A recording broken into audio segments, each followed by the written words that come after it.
Hey, welcome back. Today, I want to continue on from my previous video where I showed how to create a decal in Inkscape. But now, I'm going to show how to apply a decal on your model using the Shrinkwrap modifier, which is probably the easiest way to add decals in Blender. So here I have a cube with a rusty metal material applied, and the cube does have UVs, but UVs aren't important because the decal is a separate object.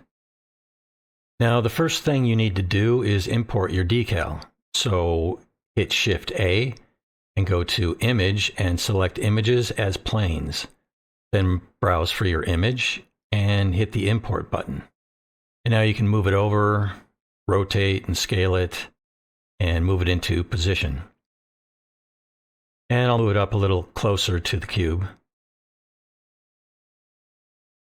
Now with the decal selected, go to the Modifiers panel, Add Modifier, then go to Deform and choose Shrinkwrap. Now click the eyedropper and select the cube. And this will place the decal right on the face of the cube, which isn't what we want. We want it to be slightly in front of the cube, so I'll change the snap mode to above surface, and I'll set the offset to 0.0005. And now I have a decal on my cube. But it's looking a little faded and flat. It's supposed to be a decal, so it should be a little glossy. So I'll select it and then switch to the Shading tab. And I'll set the roughness down to 0.15. And that's looking a little better. But this is a glossy decal on a rusty metal cube, so I want to make it dirty. So I'll set the roughness to 0.3, and then I'm going to pull the texture node over here to make some room. And then I'll hit Shift A and add a mixed color node. And I'll drop it right here between the texture node and the principled BSDF. And I'll plug the texture into input B. Next, I'll add a noise texture and a color ramp. I'll plug the noise texture into the color ramp, and I'll plug the color ramp into the material output temporarily, so I can see how it looks. And now I'll adjust the color ramp sliders to get some extreme black and white values. Then I'll set the scale to 4, the detail to 10, and the roughness to 0.8. And I think that looks pretty good. So now I'll plug the color ramp into input A on the mixed color node, and I'll plug the principled BSDF back into the surface input. And now you can see the noise texture over the top of the decal. And I'll adjust the color ramp sliders a little more. But I don't want the dirt to be black and white. So I'll set the black to a dark reddish brown color.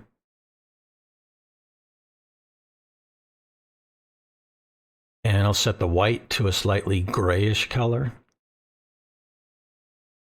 Then I'll hit this plus button to add another slider. And I'll set this one to an orangish color. And then I'll adjust the sliders until I get something that I like.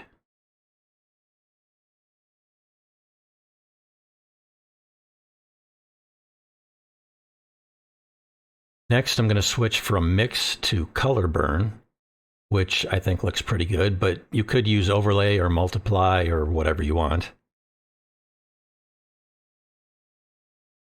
I'm also going to add an RGB curves node and drop it in between the mixed color node and the principled BSDF. And I'll adjust it by clicking and dragging on the line to give it a bit of an S curve.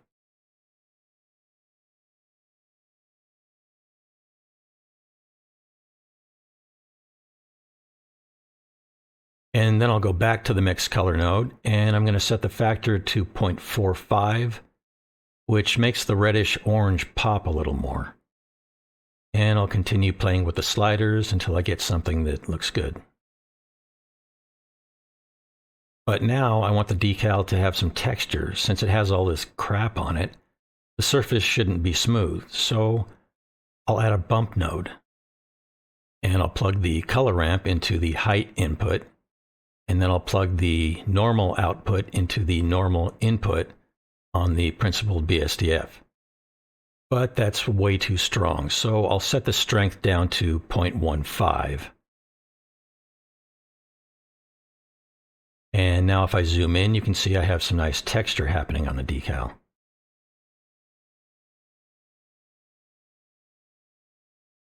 So I think that's looking pretty good. But now if I select my model and move it, you see the decal doesn't move with the model. So I want to attach the decal to the model. One way to do that would be to select the decal and then shift select the model, then hit Control P and set parent to object. And now if I move the model, the decal moves with it. But if I happen to select the decal, I can still move it independent of the model. So to make sure you don't accidentally grab the decal and move it, you can come over here to the outliner, click on this filter icon, and enable selectable. Now go to your decal and click on this arrow to disable the selection. And now you won't be able to select the decal. Another way to make the decal unselectable and attach to the model, let me enable this option again. And now with the decal selected, I'll apply the Shrinkwrap modifier, and then I'll shift click on the cube and then right click and choose join. And now everything is joined together. But I like working non-destructively, so I don't typically join the decal with the model unless I'm completely finished with the project. So that's about it for a simple decal on a flat surface. But if you want to put one on a curved surface, this method doesn't really work very well in my opinion. For curved surfaces, I would recommend adding the decal into your material. It's a little extra work, but I think it looks a lot better. And I'll be covering that technique in my next video, so stay tuned for that one.